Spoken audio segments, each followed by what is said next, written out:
Welcome to another Explainer. Today, we're diving into a genuinely monumental shift in our global history.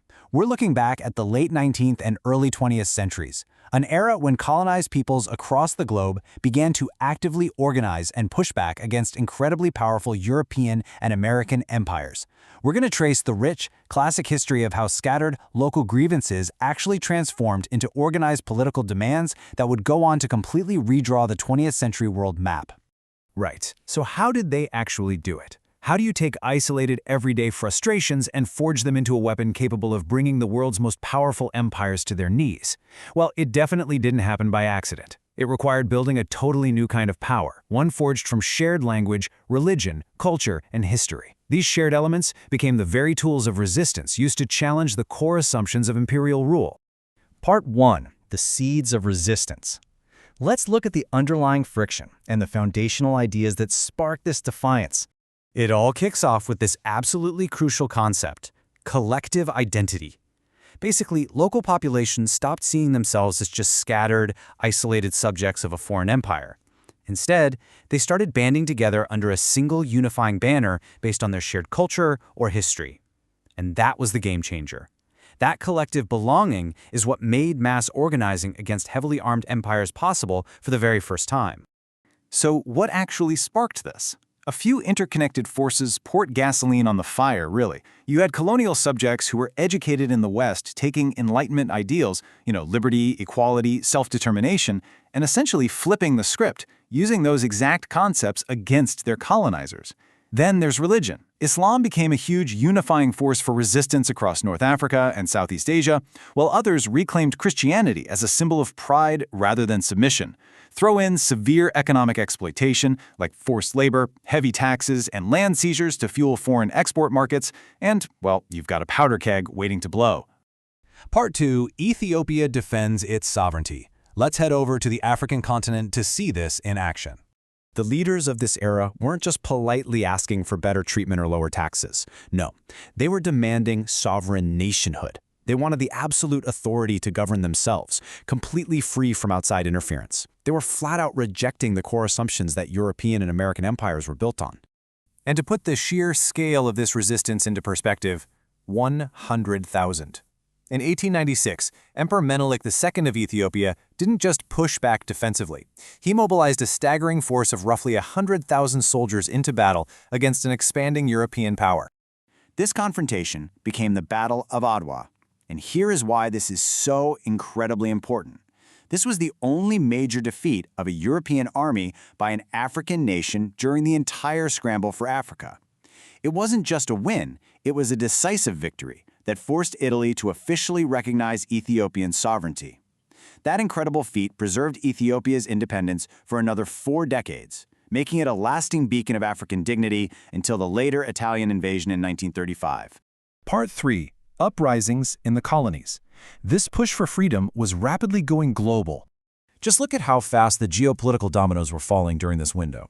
In 1895, the poet and revolutionary José Martí organizes the Cuban War of Independence. He died in battle, but that conflict helped trigger the Spanish-American War in 1898. That exact same year, halfway across the map, Emilio Aguinaldo declares Philippine independence following the collapse of Spanish rule. But tragically, that swiftly leads right into the Philippine-American War in 1899, a brutal armed resistance that cost hundreds of thousands of Filipino lives. Now, it's important to note that independence looked very different depending on where you were. Ethiopia, as we saw, walked away with its absolute independence preserved after Adwa. Cuba, well, their freedom was highly conditional. They achieved nominal independence, sure, but under intense American pressure, the Platt Amendment was written into the new Cuban Constitution. That essentially gave the United States massive control over Cuban affairs, including the legal right to intervene militarily and keep a naval base at Guantanamo Bay indefinitely. Part 4. China's imperial collapse. Meanwhile, let's shift our focus over to East Asia. Over here, nationalist movements weren't just fighting foreign colonizers. They were overthrowing millennia of their own internal imperial rule. This culminated in the Xinhai Revolution of 1911. Led by Sun Yat-sen, this monumental movement didn't just swap out a government. It literally ended over 2,000 years of imperial dynastic rule by toppling the Qing dynasty. Talk about a massive reset. It ushered in a deeply turbulent period of Republican politics. Sun Yat-sen guided this newly born Republic of China using his three principles of the people: nationalism, democracy, and people's livelihood. This specific ideological framework was so powerful that it ended up shaping Chinese politics, deeply influencing both the nationalist and communist parties for decades to come. Part 5. Ideologies of Global Resistance. Because this fight wasn't just taking place on the battlefield. Anti-imperialist leaders were busy constructing legal and ideological frameworks that completely transcended physical borders. Intellectuals realized that localized resistance wasn't always enough, so they developed Pan-Africanism. This was a brilliant ideology designed specifically to link resistance movements and unite African and diaspora communities all across the globe. You had major champions of this movement, like W.E.B. Du Bois and Marcus Garvey, promoting these ideas through highly organized groups like the Universal Negro Improvement Association and a series of formalized Pan-African congresses. These thinkers basically proved that global solidarity across the African diaspora could serve as an incredibly powerful engine for political mobilization.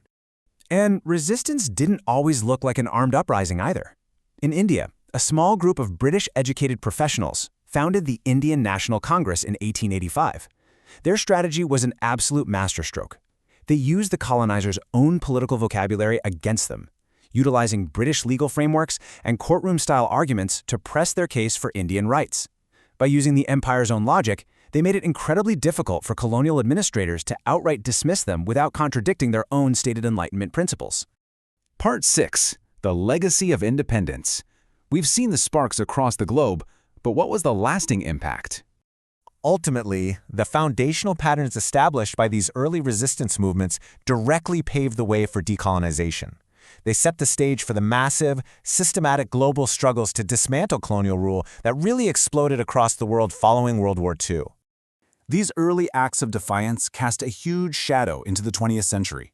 The victory at Adwa became a lasting symbol of African dignity that's still an Ethiopian national holiday today. Aguinaldo's struggle planted deep seeds of Filipino nationalism. Sun Yat-sen's principles inspired generations of revolutionaries across Asia. That legalistic Indian National Congress? It eventually evolved, expanding its mass appeal through Mohandas Gandhi's nonviolent civil disobedience, leading to massive events like the 1930s Salt March, and Pan-Africanism directly inspired post-war independence movements all throughout West Africa and the Caribbean. Which brings us to this quote, beautifully summing up our core takeaway today. Whether they fought on the battlefield, organized massive social movements, or fiercely debated at a courtroom, these populations prove that collective identity was fully capable of dismantling an empire. Organized nationalist action proved to the world that imperial dominance was not inevitable. So, as we wrap up today's explainer, I want to leave you with a final, provocative thought. As these foundational movements successfully planted the seeds of sovereign nationhood, how would their enduring legacy go on to ultimately redraw the geopolitical map of the 20th century world? I'll let you chew on that one. Thank you so much for joining me today, and as always, keep exploring history.